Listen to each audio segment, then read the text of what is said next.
I'm Ben Meiselas from the MeidasTouch Network, and this is a breaking news alert.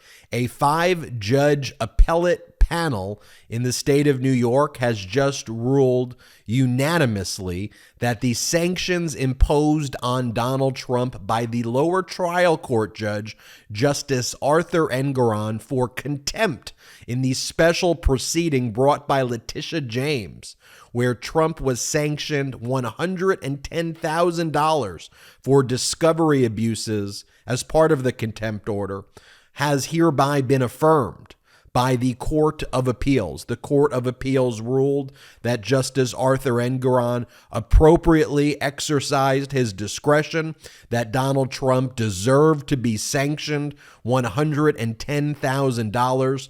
You may recall Justice Arthur Engoron's sanction order came down in April of 2022 when Donald Trump was not responding appropriately to the discovery requests in New York Attorney General Letitia James' special proceeding.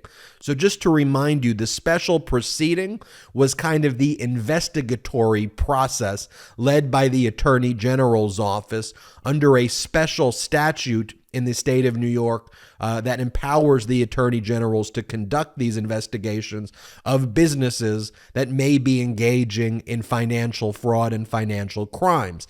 That special proceeding, the evidence gathered there, then led to the filing in September by Letitia James and the New York Attorney General's office, where they filed a civil fraud lawsuit against Donald Trump, the Trump Organization, and Donald Trump's adult children, seeking at least $250 million in damages, as well as an injunction which would essentially shut down the Trump Organization from conducting business in New York, as well as the other individually named defendants like Donald Trump and his adult children. That trial is currently scheduled to take place October 3rd. Of 2023. But this sanctions order came down as part of the precursor to the lawsuit, the special proceeding. You may also just recall in that special proceeding, that is where Donald Trump invoked his Fifth Amendment right against self-incrimination over 400 times. We got access to that video here at the MeidasTouch Network and played that video where Trump invoked his Fifth Amendment rights repeatedly, over and over again. So I want to tell you, though, what this appellate court, that's basically the Court of Appeals, the intermediate court, that is the court above the trial court, ruled, because Donald Trump and Alina Habba, his lawyer, appealed the sanctions order by Justice Arthur Engoron and said that they shouldn't have been held in contempt, that Justice Arthur Engoron was biased, that the order was defective. But here, the appeals court found that the New York Attorney General's office had established clear and convincing evidence that Donald Trump's discovery responses were completely defective and, quote, prejudicially violated the law, clear mandate of the court, which Donald Trump had knowledge of. The Court of Appeals went on to say that Justice Arthur Engoron, the trial court, the court correctly found and adequately recited that the violation was calculated to and actually did impair the New York Attorney General's rights or remedies, it went on to say. The Court of Appeals further stated, quote, "We further find that the financial sanction to compel compliance was a proper exercise of the court's discretionary power and was not excessive or otherwise improper under the particular circumstances." Now, one of the things that occurred after the lower court, after Justice Arthur Engoron made the sanctions order, Engoron basically said, "Mr. Trump, I know you take your business seriously. I take mine seriously. So I am hereby sanctioning you for contempt of this court for your discovery abuses," and then bang the gavel down. So based on that, Donald Trump's horrific lawyer, all his lawyers are horrific, Alina Habba, though, basically says this shows bias. This shows Justice Arthur Engoron is against Donald Trump. And then Alina Habba argued, the tactics employed by this court, including the dramatic pounding of the gavel, the statements directed to our client from the bench, and direct comments to the press, have reduced this hearing to the likes of a public spectacle. Really, Alina Habba? You're saying that Justice Arthur Engoron sanctioning you for your heinous abuses of the law, that is the spectacle? How about the spectacle is that Donald Trump sleeps with classified folders in his bedroom, and he's got lawyers saying that he uses it to block out the blue light that shows up on his landline? How about that? How about the spectacle that Donald Trump stole top secret and sensitive compartmented information from our government, including nuclear secrets about other countries, and concealed and obstructed justice? How about that spectacle? How about the spectacle by that traitorous fascist Donald Trump continuing to call for the termination of our Constitution, continuing to attack federal prosecutors, continuing to try to undermine faith in our democracy and our institutions, aided and abetted by the likes of stupid, wannabe, fascist cult members just like you, Alina Habba? Well, here, the Court of Appeals, the Appellate Division in New York, comprised of 5 judges, in a unanimous ruling said, no, Donald Trump, you're wrong. You get sanctioned $110,000. Justice Arthur Engoron, you got it right. That was an appropriate sanctions order. So, Donald Trump, you are a loser yet again.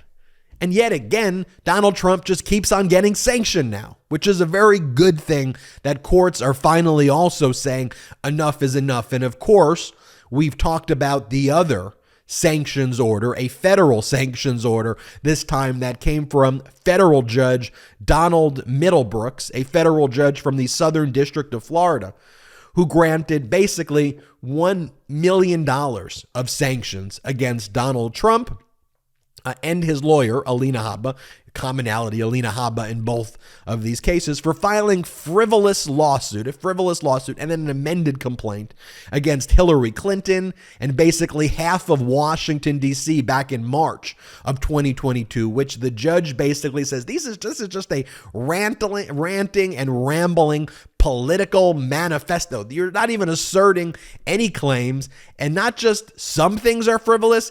Every accusation you are making here is false and frivolous. So Donald Trump was sanctioned there.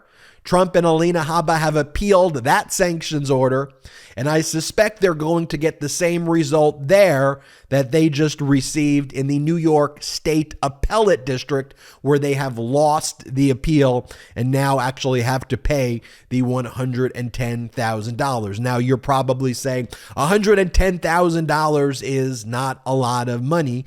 That is, for Donald Trump, that is. It's a lot of money for the rest of us. It's not a lot of money for Donald Trump. And you would be right by saying that. But these sanction orders will continue to add up. So $1 million here, $110,000 there, and you keep adding up these sanctions orders by Donald Trump over time. And now that he's being established in court rulings as a vexatious litigant, as someone who files frivolous and bogus claims, we can expect that those sanction orders will continue to mount, will continue to pile up, and it will be a deterrent. How do we know it will be a deterrent? I'll give you an example. Because Donald Trump has dismissed some of the other lawsuits that were flagged by Judge Donald Middlebrooks in his sanctions order.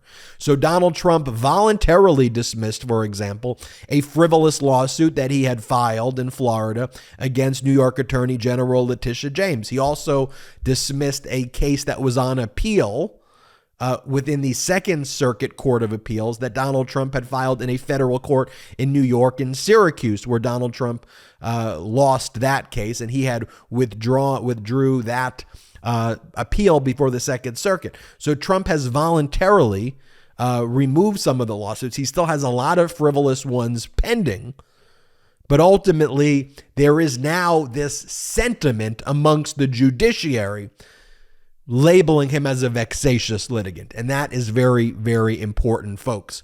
Let me read for you right now, though, the statement that came out of New York Attorney General Letitia James' office about the order. She says, "Once again, the courts have ruled that Donald Trump is not above the law. For years, he tried to stall and thwart our lawful investigation into his financial dealings, but today's decision sends a clear message that there are consequences for abusing the legal system.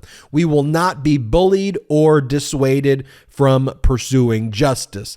It goes on to say, New York Attorney General Letitia James released the following statement after the Appellate Division, First Department, ruled in favor of Attorney General Letitia James and upheld a ruling ordering Donald Trump to pay $110,000 fine to the Office of Attorney General after he was found in contempt of court for his refusal to comply with the Office of Attorney General's subpoena as part of its investigation. Then it goes on to recount the history about how in April of 2022, Justice Engoron of the New York County State Supreme Court ruled that Trump was in contempt of court for failing to comply with his previous orders to comply with the Office of Attorney General's subpoena to provide documents, and imposed a $10,000 fine on Mr. Trump for every day that he violated the court's order to comply with the subpoena. And then in May 2022, Trump appealed that to the First Appellate Department. Trump is the loser yet again. I'm Ben Meiselas from the MeidasTouch Network. Hit subscribe. We're on our way to 1 million subscribers thanks to your incredible support. So hit the subscribe button right now. In addition to hitting the subscribe button now, check us out at patreon.com/MeidasTouch, patreon.com/MeidasTouch. I think you'll love the exclusive content we have at Patreon. We just posted an exclusive podcast there about the background of the making of Killing County, a documentary on Hulu I executive produced with Colin Kaepernick about the crime, corruption, and cover-up that takes place in Bakersfield, Kevin McCarthy's district. So check that out. Make sure you subscribe to our YouTube channel. It's free to subscribe. We're on our way to 1 million subscribers. So please, please help grow this community and hit the subscribe button right now. Until next time, I am Ben Meiselas. Thank you so much. Our blue wall stopped the red wave and election deniers got denied election. That's why we're celebrating with the new Democracy Prevails team. We've got lots of work to do, but we should all be proud that when democracy was tested, democracy prevailed. You've earned this. Don't wait. Get yours right now at store.meidastouch.com. That's store.meidastouch.com.